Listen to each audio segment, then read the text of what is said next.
예, 안녕하십니까. 저 동남아 권역장 김동균입니다.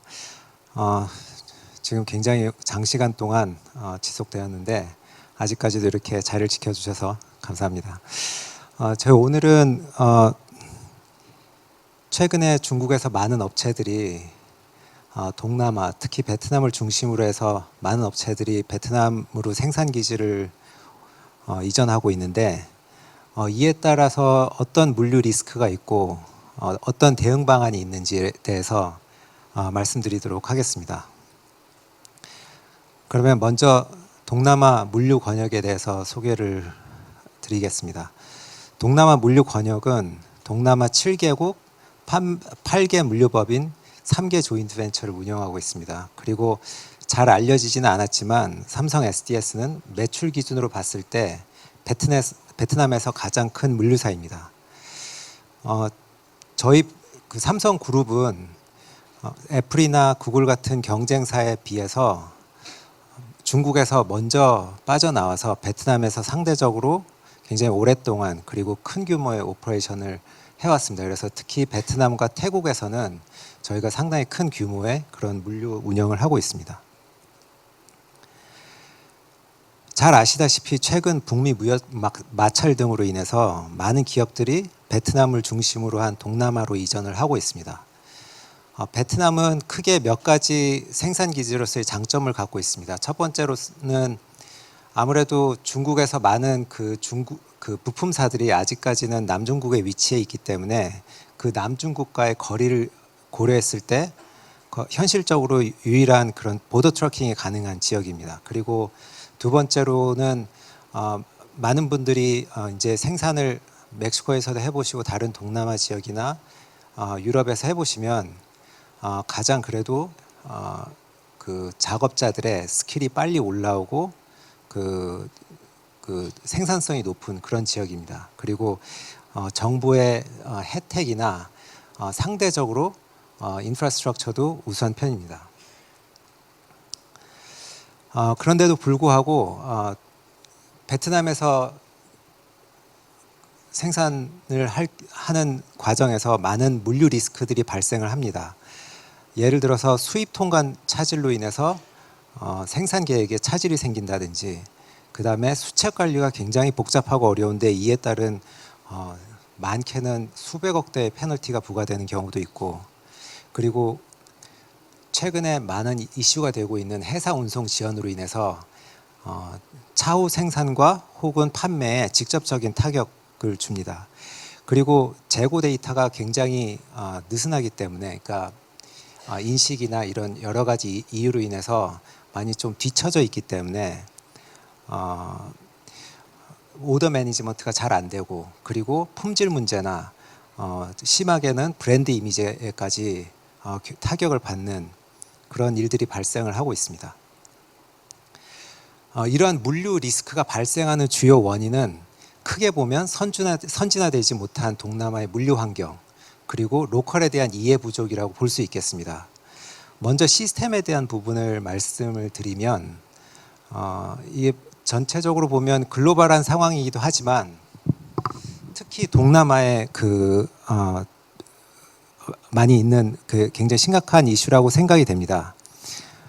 보통 ERP가 계획부터 영업, 생산, 구매까지는 잘 데이터 관리가 돼 있고 매니지가 되지만 물류의 실행단과는 대부분 연계가 잘 돼 있지 않습니다. 그러니까 아무리 ERP가 오더 매니지먼트를 해도 그 오더를 따라가지 못하니까 결국에 요즘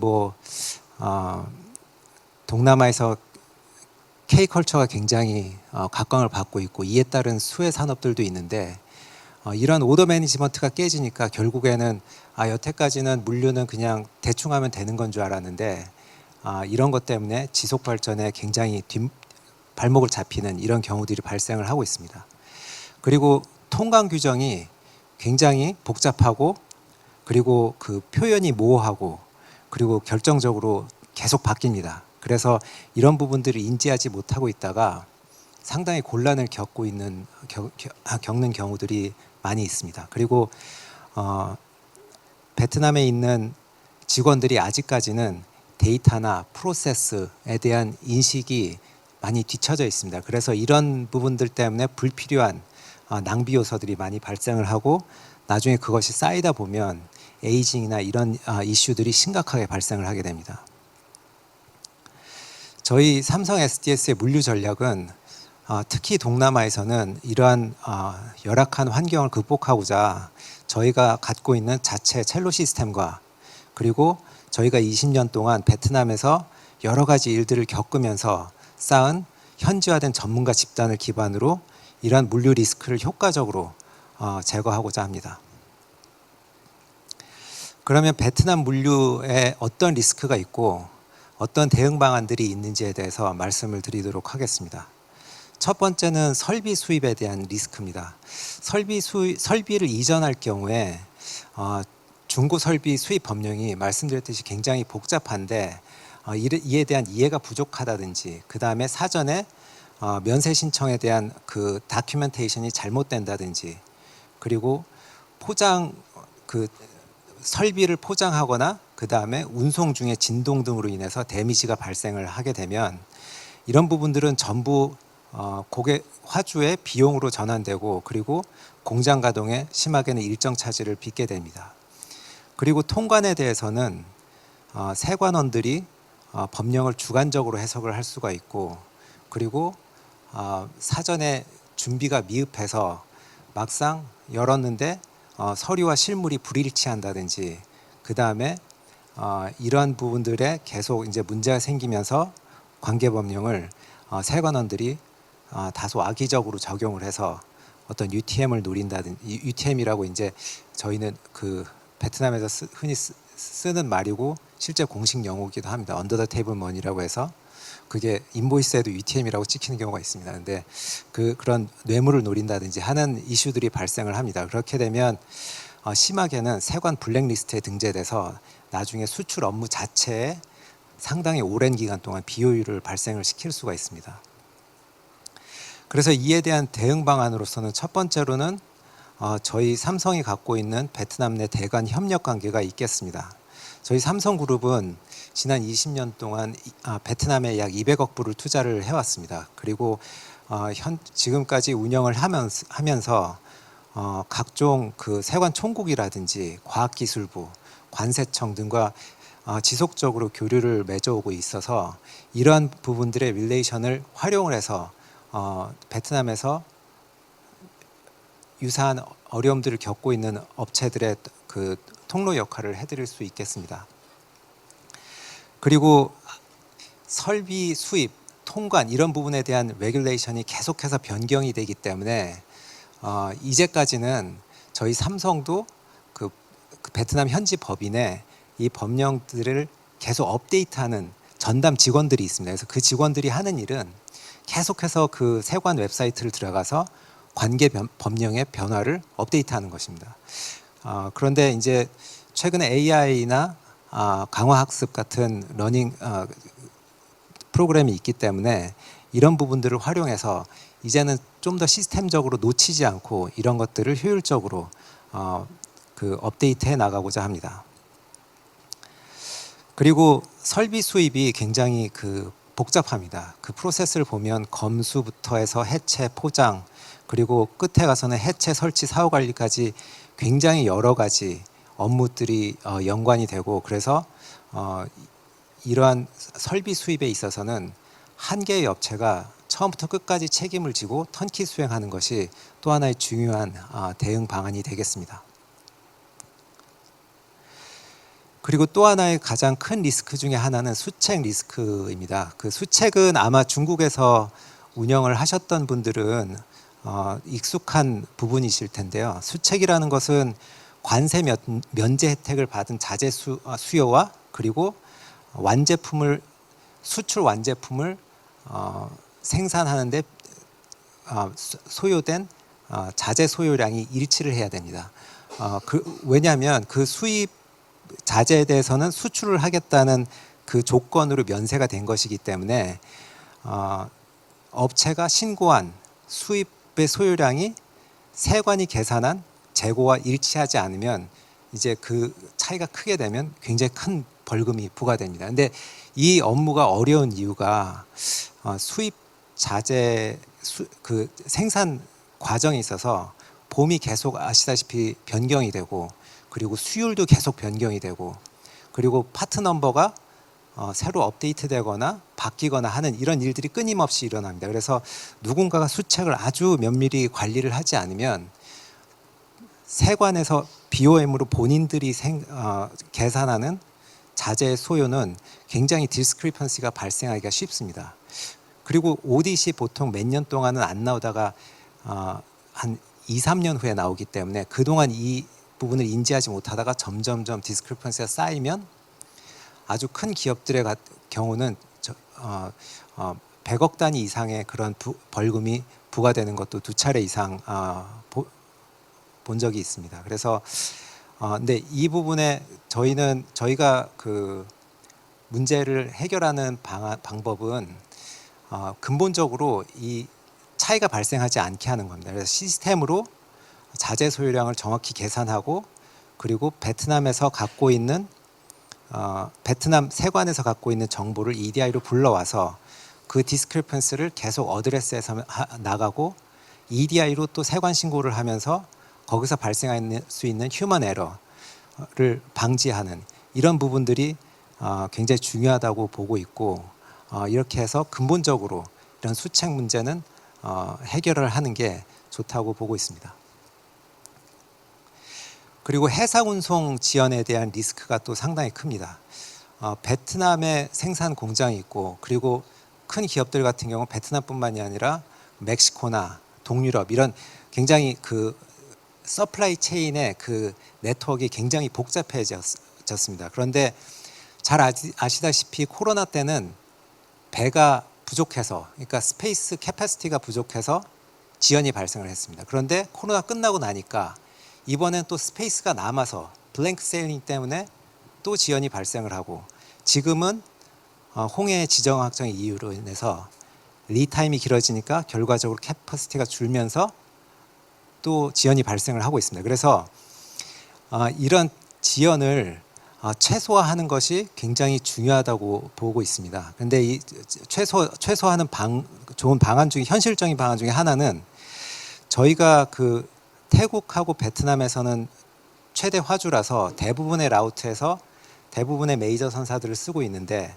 분석을 해보니 이러한 지연이 특정 선사, 특정 라우트별로 어떤 패턴을 가지고 나타납니다. 그래서 이러한 그 지연이 많이 발생하는, 그러니까 블랭크 세일링이 많을 때는 50% 이상이 지연이 발생하고, 그 중에 대부분이 2주 이상의 지연이라서 경영에 실질적으로 타격을 주는 그런 지연들이었습니다. 그래서 이런 부분들을 어떻게 하면 어떤 선사에, 어떤 라우트에는 어떤 선사를 피해야 하는가를 데이터를 통해서 정확히 알고 접근하면 훨씬 확률적으로 좋은 결과를 가져올 수 있습니다. 그래서 저희는 저희 고객들에게는 이런 빅데이터를 지속적으로 분석을 해서 가급적 그런 선사들을 제외하고 50불, 100불 더 비싸더라도 추천을 해드리고 있습니다.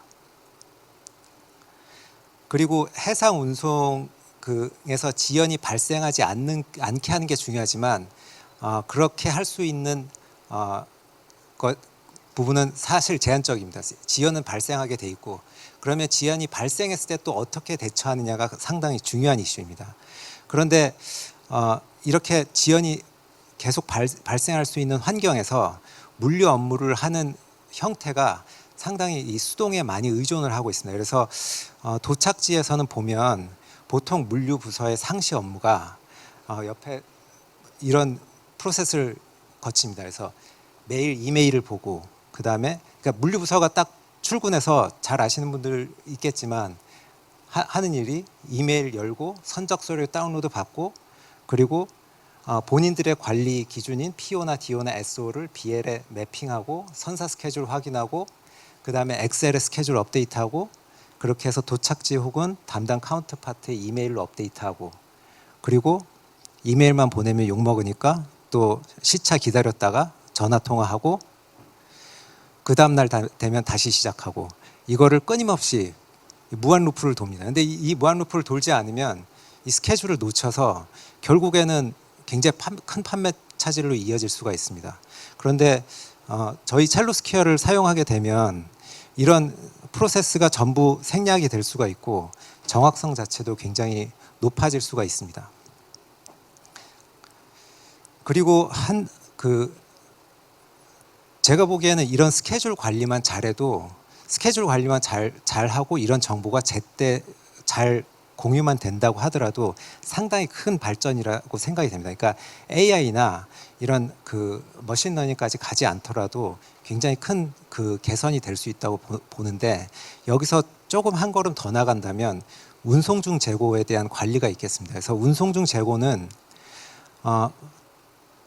통상 저희가 판매법인, 도착지에서 판매법인들이 재고를 관리할 때는 창고에 있는 재고만을 보고 관리하는 경우들이 많습니다. 그런데 보시면 보통 아시아에서 미국이나 유럽으로 갈 때 리드 타임이 4주 정도 걸립니다. 그런데 현재 도착 재고, 현지 온핸드 재고가 4주 이상인 경우가 많지 않기 때문에 이 인트랜짓 재고까지 같이 보게 된다면 재고 관리의 어떤 범위나 역량이 훨씬 높아지게 됩니다. 그래서 인트랜짓 재고를 예를 들어서 내가 도착지에서 특정 제품이 쇼티지가 났는데 고객이 계속해서 이 부분에 대해서 PO를 내고 딜리버리 커미트먼트를 요구할 경우에 이 BL을 다 보고 본인이 직접 이걸 찾는 것은 굉장히 어렵습니다. 생산도 마찬가지입니다. 특정 자재가 쇼티지 리스크가 있는데 생산 계획을 계속 시뮬레이션을, 이 운송 중 자재를 시스템 없이 시뮬레이션 하는 게 굉장히 어렵습니다. 근데 첼로스케에 있는 인트랜짓 재고 정보를 활용을 하면 인트랜짓 재고가 며칠 날 몇 개가 가용 재고로 된다는 것을 알 수가 있기 때문에, 이렇게 되면 뱃셀에 있는 인트랜짓 재고도 온핸드 재고와 마찬가지로, 창고에 있는 재고와 마찬가지로 배에 있는 재고도 관리하고 활용을 할 수가 있게 됩니다. 그래서 그렇게 되면 그 운영의 레벨은 굉장히 높아진다고 이렇게 보고 있습니다. 그리고 여기서 조금 더 고도화를 한다면 저희가 이 사례는 이제 여기서 소개시켜드릴 사례는 창고 재고와 운송 중 재고를 결합해서 어떻게 판매 법인에서 의사결정에 반영하는지에 대한 것입니다. 그래서 예를 들어서 재고가 굉장히 창고 재고가 많은데 운송 중 재고도 많으면, 그러면 그 시간이 지남에 따라서 현지 재고에 대한 부담은 급증하게 돼 있습니다. 그래서 그 시점이 오기 전에 빨리 프로모션을 걸어서 한 30%만 디스카운트하면 될 것을 나중에 50% 디스카운트하는 그런 부분을 막을 수가 있겠습니다. 그리고 그 반대로 창고 재고는 창고 재고가 없는데 인트랜짓 재고가 흘러오고 있다. 그러면 그거는 그 인트랜짓 재고의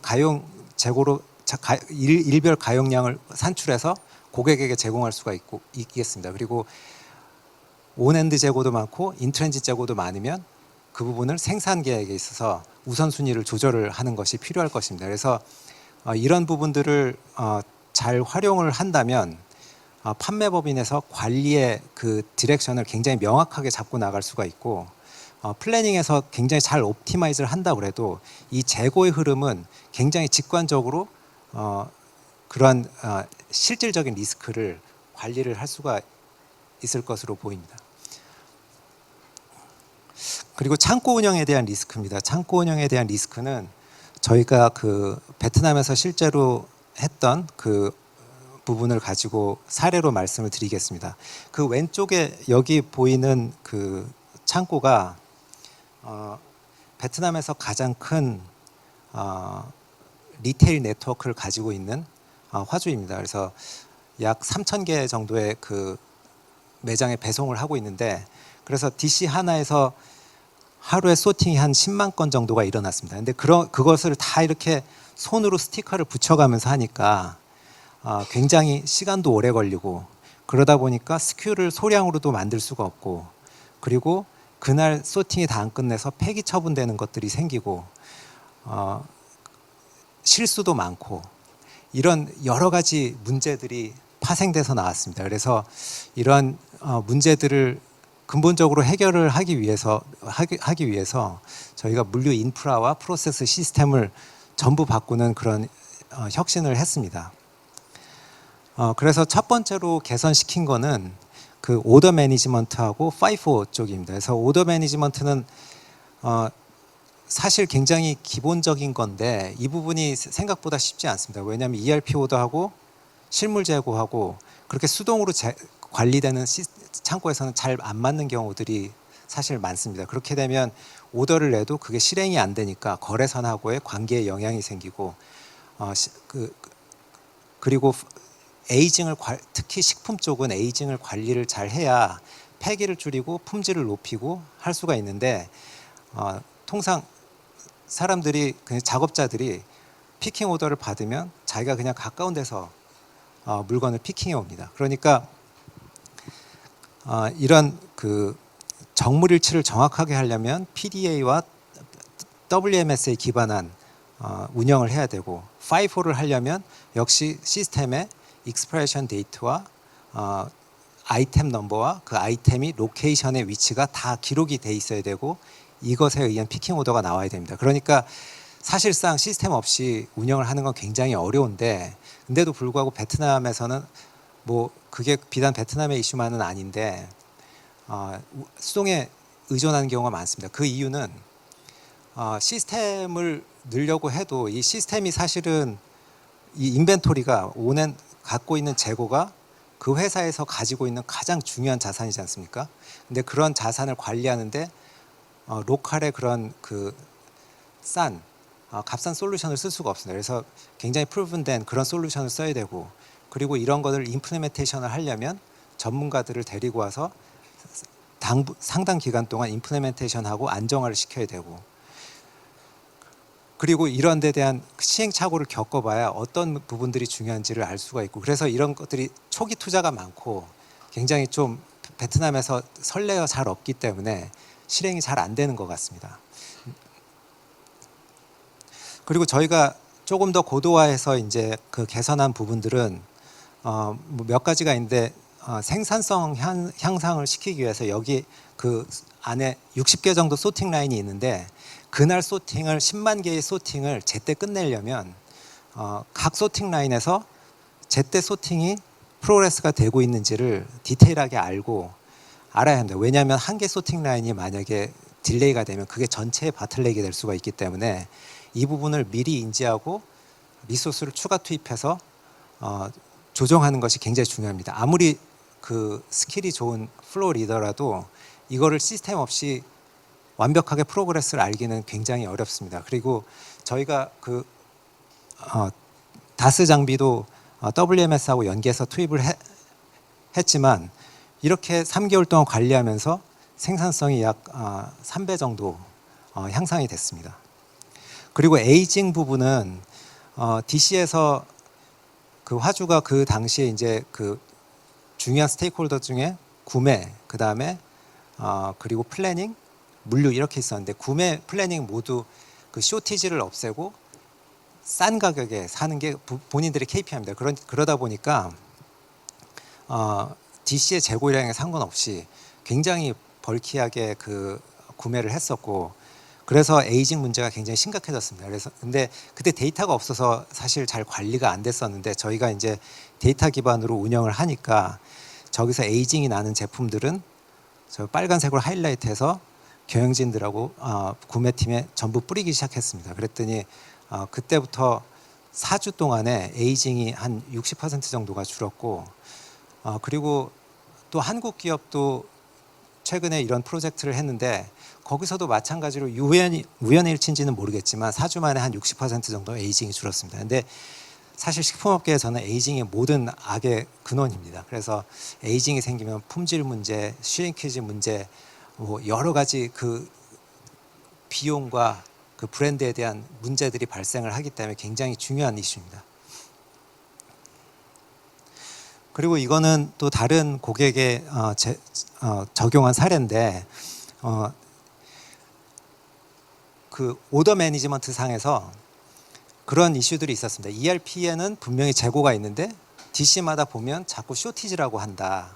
근데 그 이유가 ERP에서는 전체적으로만 관리를 하는데 각 리저널 DC별로 재고 인벤토리 밸런싱이 잘 안 된 그런 경우들이 많이 있습니다. 그래서 전체적으로 7일치가 있어도 어떤 데는 14일치가 있고 어떤 데는 전혀 없고 이런 식의 밸런스가 안 맞아 있는 경우들이 있기 때문에 이런 것들은 WMS 시스템이 쭉 깔려 있으면 거창하게 SCM 프로젝트를 하지 않더라도 이러한 재고 밸런싱을 아주 쉽게 할 수가 있습니다. 그래서 현재까지 제가 몇 가지 베트남에 있어서 발생할 수 있는 물류 리스크에 대해서 말씀을 드렸고, 그리고 대응 방안에 대해서 말씀을 드렸습니다. 그래서 요약해 보자면 설비 수입에 대해서는 삼성이 갖고 있는 경험과 대건 관계로 리스크를 방지할 수가 있을 것 같습니다. 그리고 수책 관리는 EDI 연계된 수책 관리 시스템을 기반으로 재고 디스크레펀시에 대한 리스크를 원천 차단하는 게 매우 중요하겠습니다. 그리고 포워딩 부분은 첼로스퀘어를 써서 첼로스퀘어 기반으로 스케줄 지연이나 혼선에 의한 생산 판매 차질을 크게 줄일 수가 있습니다. 그리고 창고 운송에 대해서는 선진화된 창고 운영으로 데이터 기반 오더 관리 그리고 재고 관리를 한다면 훨씬 이런 리스크에 대해서 체계적으로 효과적으로 대응할 수 있다고 생각이 됩니다. 근데 이런 대응 전략들이 가장 중요한 것이 제가 보기에는 물류 시스템과 그 다음에 로컬라이즈된 전문가들입니다. 그래서 그런데 이런 시스템이 사실상 아까도 말씀드렸지만 이 시스템 임플리멘테이션 하려면 초기 투자가 굉장히 많이 들어갑니다. 그래서 저희가 갖고 있는 물류 시스템을 거기서 공유해드리고, 그리고 현지화된 시스템 전문가들이 임플리멘테이션 해주고 이런 거 관리해주고, 그리고 운영에 대한 컨설팅을 해주고 하면 굉장히 효과적으로 베트남에서의 그런 공급망 리스크를 대처할 수 있지 않을까 이렇게 생각합니다. 그래서 오늘 장시간 들어주셔서 감사하고, 혹시 추가 질문이나 있으시면 제가 따로 말씀해 주시면 답변 드리도록 하겠습니다. 감사합니다.